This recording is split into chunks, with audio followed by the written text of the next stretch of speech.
الحمد لله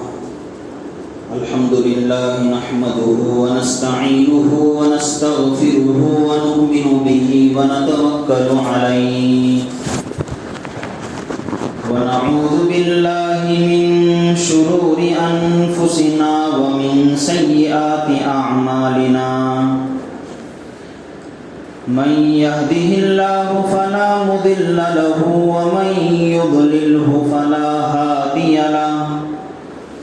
ونشهد أن لا إله إلا الله وحده لا شريك له ونشهد أن سيدنا ومولانا محمدا عبده ورسوله أما بعد فقد قال الله تبارك وتعالى في القرآن الكريم فأعوذ بالله من الشيطان الرجيم بسم الله الرحمن الرحيم إن الدين عند الله الإسلام وقال النبي صلى الله عليه وسلم الإيمان 77 شعبة أعلاها كلمة لا إله إلا الله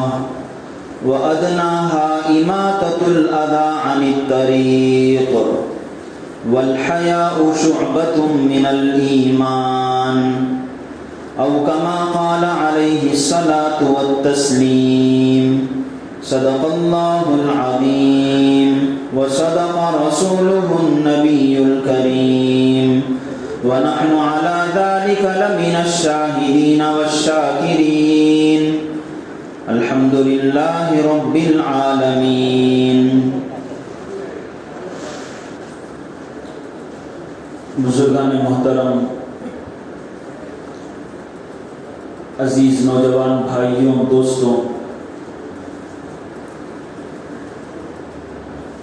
اور علم نبوت کو حاصل کرنے اور اس کے پیچھے لگے ہوئے طلبہ اعظام، گزشتہ جمعہ آپ حضرات کے سامنے یہ بات عرض کی گئی تھی کہ ایمان کی ایک حقیقت ہوتی ہے اور ایمان کی ایک صورت ہوتی ہے. ایمان کی حقیقت ایسی زبردست، طاقتور اور قوت والی ہوتی ہے کہ دنیا کی کوئی بھی چیز اس کا مقابلہ نہیں کر سکتی. اور دوسری چیز ہوتی ہے بس ایمان کی شکل و صورت، کہ ایک معمولی سی حقیقت رکھنے والی چیز اس کو اٹھا کر پٹک سکتی ہے اور اس کے پرخچے اڑا سکتی ہے. ایک مثال کے ذریعے سے سمجھایا گیا تھا کہ ایک چھوٹا سا بچہ جو اپنے پیروں پر ٹھیک سے کھڑا نہیں ہو سکتا، ایک حقیقت ہے، صرف شکل و صورت اس کی نہیں ہے، اس کے اندر تھوڑی بہت طاقت ہے اور اس کا ایک وجود ہے، ایک جسم ہے. اور دوسری طرف ایک شیر ہے جو پیپر سے بنایا گیا ہے یا ایک روئی سے بنایا گیا ہے، ایک کھلونا ہے، حقیقت کا شیر نہیں ہے، ورجنل شیر نہیں ہے، بس شیر کی ایک شکل و صورت ہے. تو یہ بچہ جو اپنے اندر ایک حقیقت رکھتا ہے، ایک صورت رکھنے والے کو، ایک شکل رکھنے والے کو اٹھا کر پٹک دیتا ہے، اس کے اوپر بیٹھ جاتا ہے. یہ ہوتا ہے فرق ایک حقیقت میں اور ایک صورت میں. اگر کسی چیز کے اندر حقیقت ہے تو وہ چیز اس چیز کو اٹھا کر ختم کر سکتی ہے، اس کے اوپر غالب آ سکتی ہے جو صرف شکل و صورت والی ہے. اس بات کو بیان کرنے کے بعد میں نے یہ بات کہی تھی کہ ہمارے اندر جو ایمان ہے اس ایمان کا ہمیں جائزہ لینا چاہیے کہ یہ حقیقت کا ایمان ہے یا پھر اس ایمان کے اندر بس ایک دعویٰ ہے، صرف ایک شکل و صورت ہے۔ اور میں نے مثالوں کے ذریعے سے صحابہ کی زندگیوں کو آپ حضرات کے سامنے پیش کیا تھا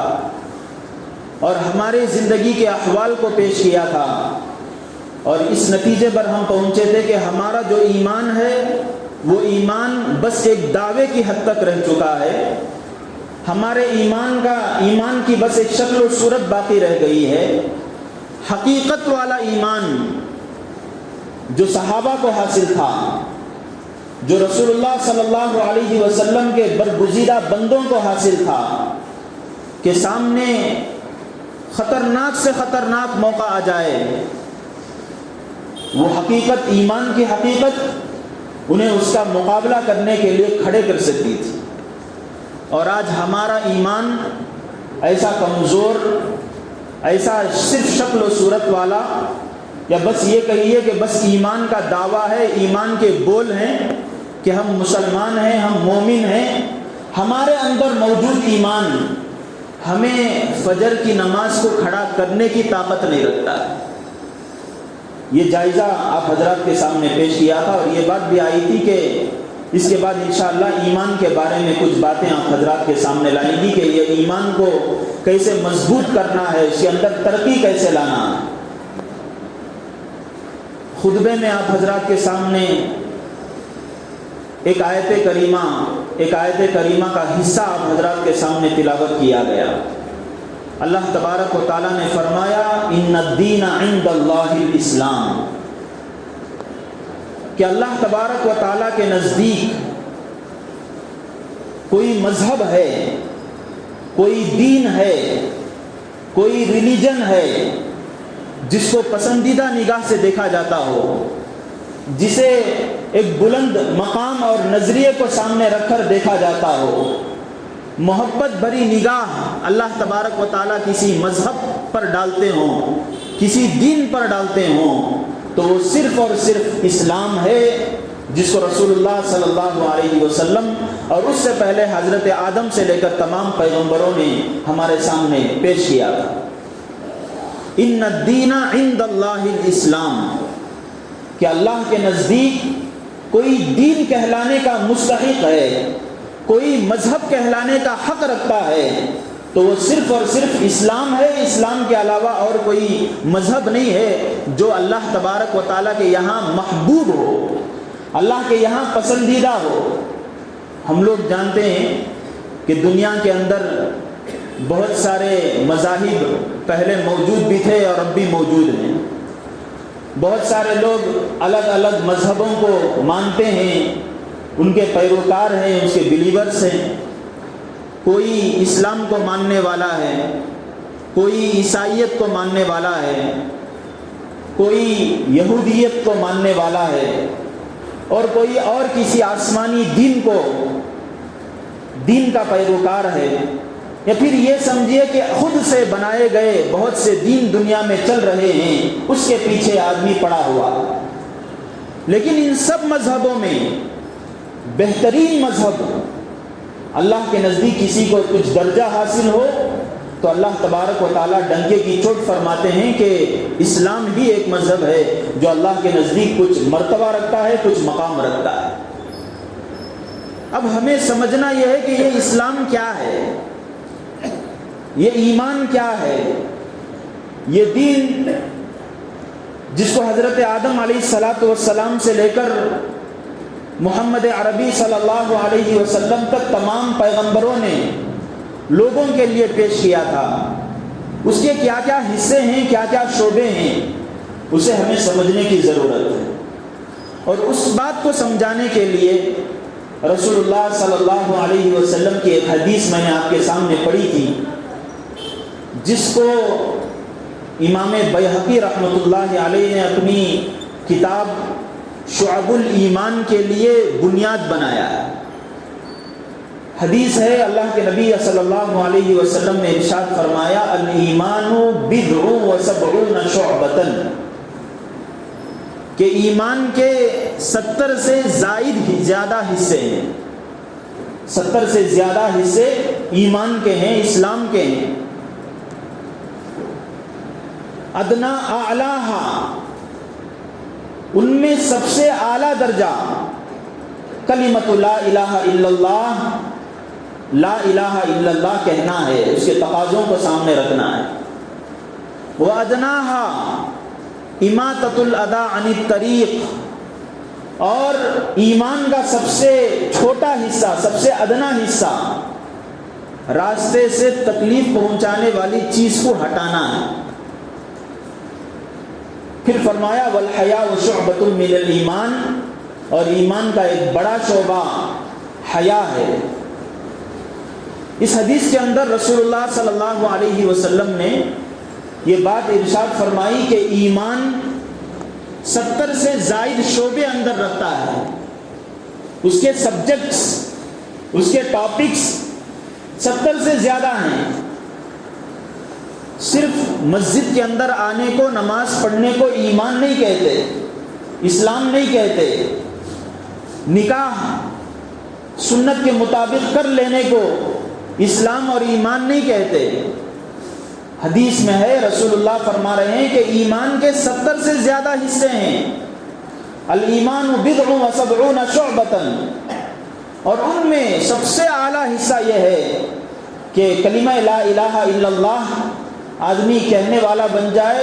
دل سے اقرار کرنے لگے، اس کی گواہی دینے لگے۔ اور سب سے معمولی حصہ اماطۃ الاذی عن الطریق، راستے سے تکلیف دہ چیز کو ہٹانا۔ امام بیہقی رحمۃ اللہ علیہ ایک بہت بڑے امام گزرے ہیں، ان کی ایک کتاب ہے جس کا نام ہے شعب الایمان، ایمان کے شعبے۔ انہوں نے اس کتاب کے اندر رسول اللہ صلی اللہ علیہ وسلم کی 10,000 سے زائد حدیثیں جمع کی۔ ویسے تو حدیثیں بہت ساری ہیں، لیکن امام بیہقی جو بہت بڑے پائے کے محدث تھے، فقیہ تھے، انہوں نے ایک ایک ٹاپک کو، ایمان کے ایک ایک شعبے کو، ایک ایک سبجیکٹ کو رکھ کر اس کے اوپر رسول اللہ صلی اللہ علیہ وسلم کی کن کن ہدایتوں کو اور کن کن ہدایتوں سے، کن کن حدیثوں سے روشنی پڑتی ہے اور ان کی اہمیت اجاگر ہوتی ہے، ان چیزوں کو امام بیہقی رحمۃ اللہ علیہ نے اس کتاب کے اندر جمع کیا۔ اور وہ حدیثیں کتنی ہیں؟ 10,000 سے زائد حدیثیں۔ تو معلوم یہ ہوا کہ آپ صلی اللہ علیہ وسلم نے بھی صرف اسلام کو نماز کی حد تک باقی نہیں رکھا۔ 10,000 سے زائد جو صرف ایک محدث نے جمع کیے ہیں، بلکہ اس سے زیادہ اور بھی حدیثیں ہیں موجود دوسری کتابوں کے اندر، ایمان کے حصوں پر فوکس دینے کے لیے، ان کی اہمیت اور ان کی امپورٹنس کو بتانے کے لیے اللہ کے نبی علیہ الصلاۃ والسلام نے بیان فرمائے۔ لیکن آج سب سے زیادہ افسوسناک بات یہ ہے اور مایوس کن بات یہ ہے کہ ہم لوگ بس کچھ رسم و رواج کو، کچھ رسمی چیزوں کو، یا یہ سمجھیے کہ ایمان کے جو 70 سے زائد شعبے ہیں ان کے کچھ حصوں کو تو اسلام اور ایمان کے نام سے قبول کر لیا، لیکن اور بہت سارے حصے کے بارے میں ہمیں علم ہی نہیں ہے، ہم جانتے ہی نہیں۔ نماز پڑھنا، علم حاصل کرنا، ذکر کرنا، یا پھر دعوت و تبلیغ کا کام کرنا اور اکرام مسلم کرنا، دین کی بات مسلمانوں کے اندر بھی پھیلانا، غیر مسلموں کے اندر بھی پھیلانا، اور اس سے آگے بڑھ کر گھریلو زندگی میں مختلف لوگوں کے ساتھ مختلف سلوک کرنا، اور پھر معاملاتی زندگی میں بہت سارے چیزوں کو مقدم رکھنا، یہ سب ایسے ہیں کہ ان سب کو اکٹھا کر کے جب ہم سامنے رکھ کر اس کے اوپر چلیں گے، تب جا کر ہمارا ایمان حقیقی ایمان ہوگا اور ہمارا ایمان کامل ایمان ہوگا۔ مسجد کے اندر آ گئے ہم لوگ، نماز پڑھ رہے ہیں اور رمضان المبارک کے آنے پر روزہ رکھ رہے ہیں، اللہ تبارک و تعالیٰ نے وسعت دی، زکوٰۃ ادا کر رہے ہیں، صدقے ادا کر رہے ہیں، حج کو جا رہے ہیں، عمرے کو جا رہے ہیں، لیکن گھریلو زندگی ہماری ایسی کہ ایمان کی ذرہ برابر بھی اس کے اندر رمق باقی نہیں ہے، ایمان کی روشنی اور ایمان کا ماحول اس کے اندر نہیں ہے۔ آدمی بازاروں میں جاتا ہے تو پھر وہ بازاروں میں چلتے ہوئے اسلام کے تقاضوں کو پورا نہیں کرتا ہے، اللہ تبارک و تعالیٰ کے نزدیک وہ کامل ایمان والا نہیں ہے۔ یہ جو 70 سے زائد شعبے ہیں، ان کو آسانی کے ساتھ یاد رکھنے کے لیے علماء نے ان کے بھی 6 حصے بنائے ہیں۔ ان 70 سے زیادہ حصوں کو یاد رکھنے میں پریشانی ہوگی، اس لیے ان کو بھی ان کی ایک دوسری تقسیم کی ہے، دوسرے حصوں میں بانٹا ہے۔ وہ آپ حضرات کے سامنے بس مختصراً اس کا تعارف کرا دیتا ہوں، آپ حضرات سمجھ سکتے ہیں کہ ایمان کا اور اسلام کا جو دائرہ کار ہے، اس کی جو باؤنڈری ہے، وہ صرف نماز کی حد تک یا مسجد کی حد تک نہیں ہے، وہ باؤنڈری پوری اسلام کی بلکہ پوری انسانی زندگی کو گھیرے ہوئے۔ ایک حصہ جس کو عقائد کہا جاتا ہے، ایک حصہ ہے جس کا نام ہے عقائد، یعنی اللہ تبارک و تعالیٰ کے اوپر ایمان لانا، اللہ تبارک و تعالیٰ کو ایک سمجھنا اور اس کی قدرت کو ماننا، اس کی خالقیت کو ماننا۔ ایمان کے اندر جتنی چیزیں ہیں جس کو ہم لوگ ایمان مفصل میں پڑھتے ہیں، آمنت باللہ وملائکتہ وکتبہ ورسلہ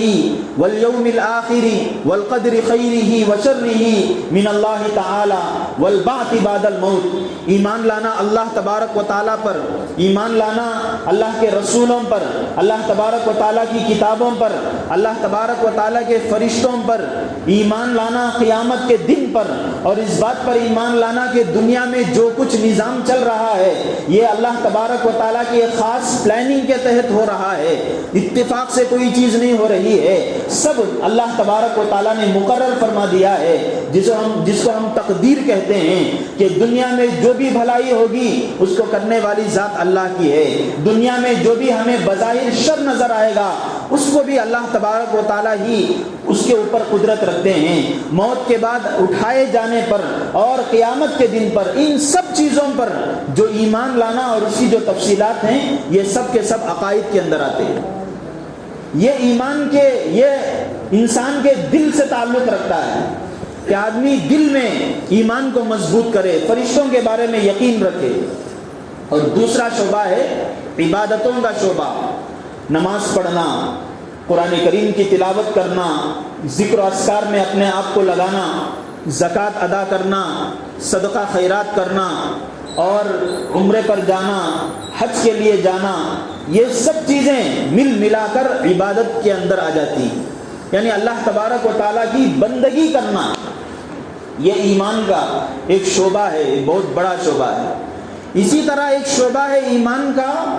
جس کو ہم کہتے ہیں معاشرت، یعنی جب آدمی دنیا میں زندگی بسر کر رہا ہے تو اکیلا زندگی نہیں گزارتا، گھر میں رہتا ہے تو گھر میں رہتے ہوئے اس کے والدین اس کے ساتھ ہیں، اس کے بھائی بہن اس کے ساتھ ہیں، اس کی بیوی اس کے ساتھ ہے، اس کی اولاد اس کے ساتھ ہے، اور دوسرے رشتہ دار آتے ہیں جاتے رہتے ہیں۔ اسی طرح وہ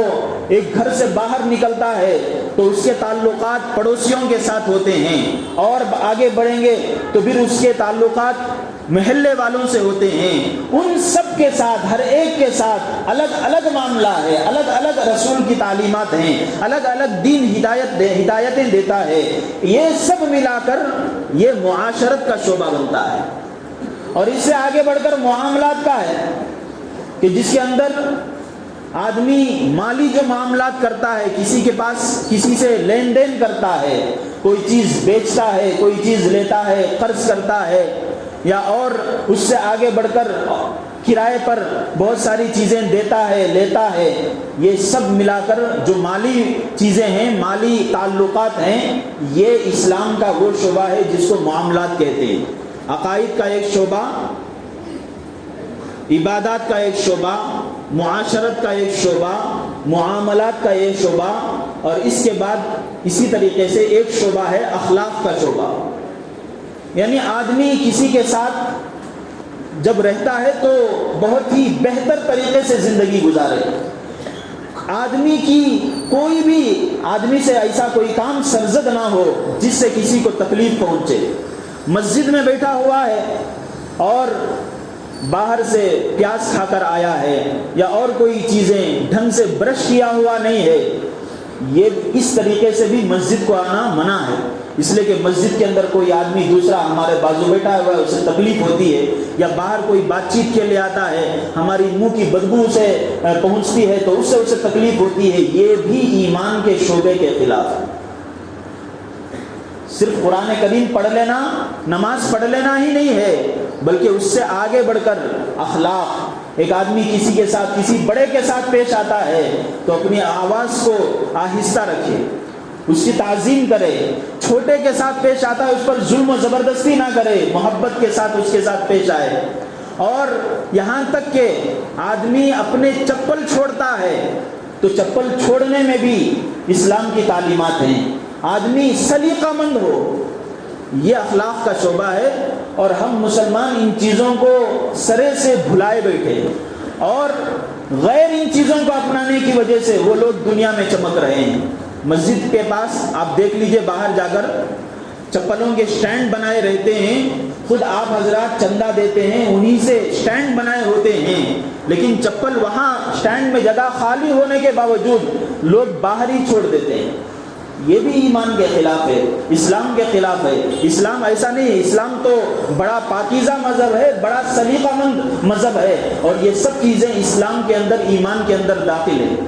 تو یہ اخلاق کا شعبہ ہے، اسی کے اندر یہ بات بھی آتی ہے کہ آدمی اپنے دل کو صاف رکھے، آدمی پیش آتا ہے اپنے مسلمان بھائی کے ساتھ، اپنے گھر کے اندر موجود بھائی کے ساتھ، سگے بھائی کے ساتھ، سگی بہن کے ساتھ اچھے طریقے سے پیش آتا ہے، لیکن جیسے ہی وہ مڑ جائے اس کے بارے میں برا بھلا کہتا ہے، اپنے دل کے اندر بغض رکھتا ہے، کینہ رکھتا ہے، دل کے اندر صفائی نہیں ہے، یا پھر یہ کہ اسلام کی تعلیمات کو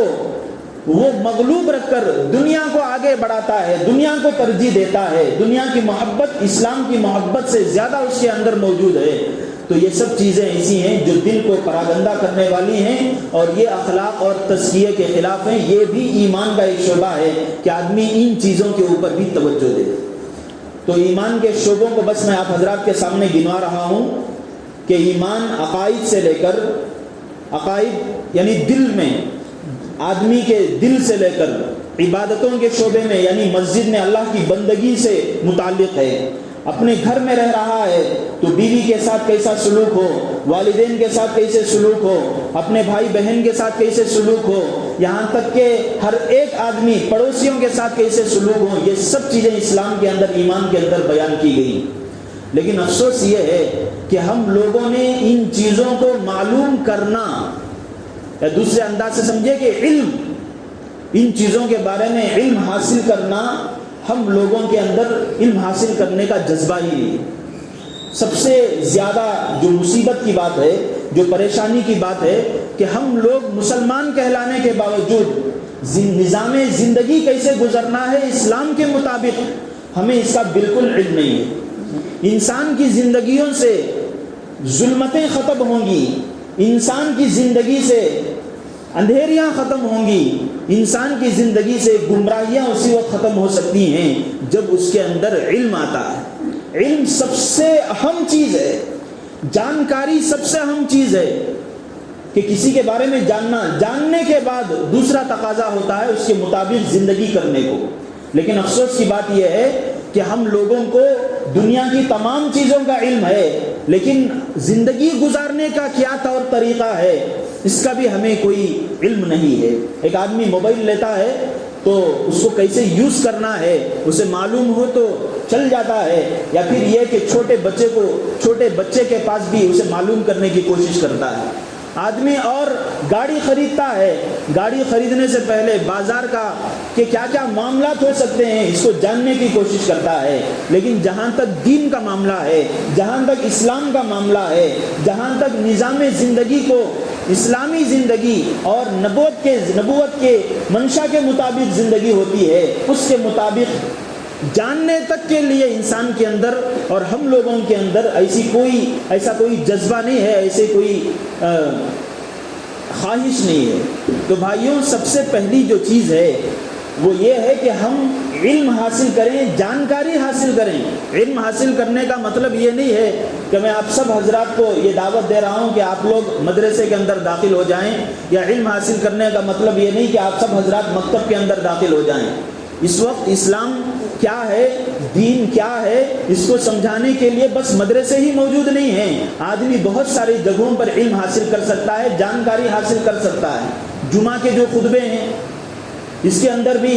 لوگوں کو دین کیا ہے سکھایا جاتا ہے، اور نظام زندگی کو کیسے گزارنا ہے قرآن کی آیتوں کو سامنے رکھ کر، حدیثوں کو سامنے رکھ کر سکھایا جاتا ہے۔ مختلف جگہوں پر تفسیر کے حلقے لگتے ہیں، حدیث کے حلقے لگتے ہیں، اور اصلاحی بیانات ہوتے ہیں، تبلیغی بیانات ہوتے ہیں، وہاں پر مختلف دین کے شعبوں کو بیان کیا جاتا ہے۔ یہ سب چیزیں وہ ہیں جہاں ہم سب لوگوں کو حصہ لینے کی ضرورت ہے، یہ سب چیزیں وہ ہیں جہاں ہمیں اپنا وقت گزارنے کی ضرورت ہے۔ جمعے کے ایک موقع کو آپ لگ لیجئے، اگر کوئی مسلمان صرف اس بات کا پابند اپنے آپ کو بنا لے، اس بات کو غور سے سمجھیے، غور کو سنیے، کہ آدمی اگر صرف جمعہ کے خطبوں کو پابندی کے ساتھ سن کر اپنی زندگی کو بدلنے کی کوشش کرے تو اس آدمی کو زندگی گزارنے کے ایک بہت بڑے حصے کی جانکاری اسے حاصل ہو جائے گی۔ لیکن افسوس ہے کہ ہم لوگوں کو جمعہ کے بیانات کے اندر شریک ہونے، جمعہ کے خطبوں کے اندر شریک ہونے کا کوئی جذبہ ہی نہیں ہے۔ جب بیان شروع ہوتا ہے اس مسجد کے اندر، آپ لوگ جو شروع میں آئے ہیں انہوں نے دیکھا ہوگا کہ 10-15، اسی مسجد کا حال نہیں ہے، ہر مسجد کا یہی حال ہے کہ 10-15 لوگ بیٹھے رہتے ہیں، اور باقی حضرات جو آتے ہیں وہ کب آتے ہیں؟ جب آدھی بات ہو گئی ہوتی ہے، پوری بات ہو گئی ہوتی ہے، دین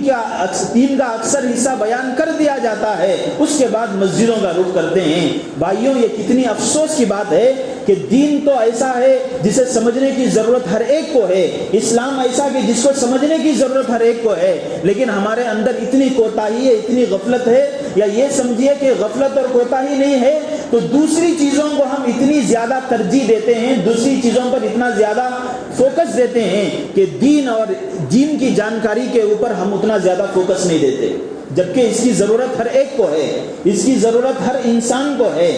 تو لہٰذا بھائیوں،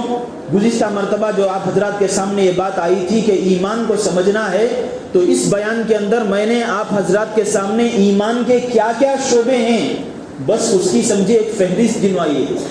اس کو اگر کھول کر بیان کروں تو کئی مہینے لگیں گے، بس اس کی فہرست بیان کیا ہوں، یا اس کے جو انڈیکس ہے اس کے اوپر میں روشنی ڈالا ہوں کہ یہ ایمان کے شعبے ہیں، یہ حصے ہیں، ان سب چیزوں پر ہمیں توجہ دینے کی ضرورت ہے۔ اللہ تبارک و تعالیٰ ان چیزوں کو ہمیں کما حقہ سمجھنے اور کما حقہ توجہ دینے کی ہمیں توفیق عطا فرمائیں، اور ایمان کو اور اسلام کو مضبوط کرنے کی ہمیں توفیق عطا فرمائیں۔ وآخر دعوانا الحمدللہ رب العالمین۔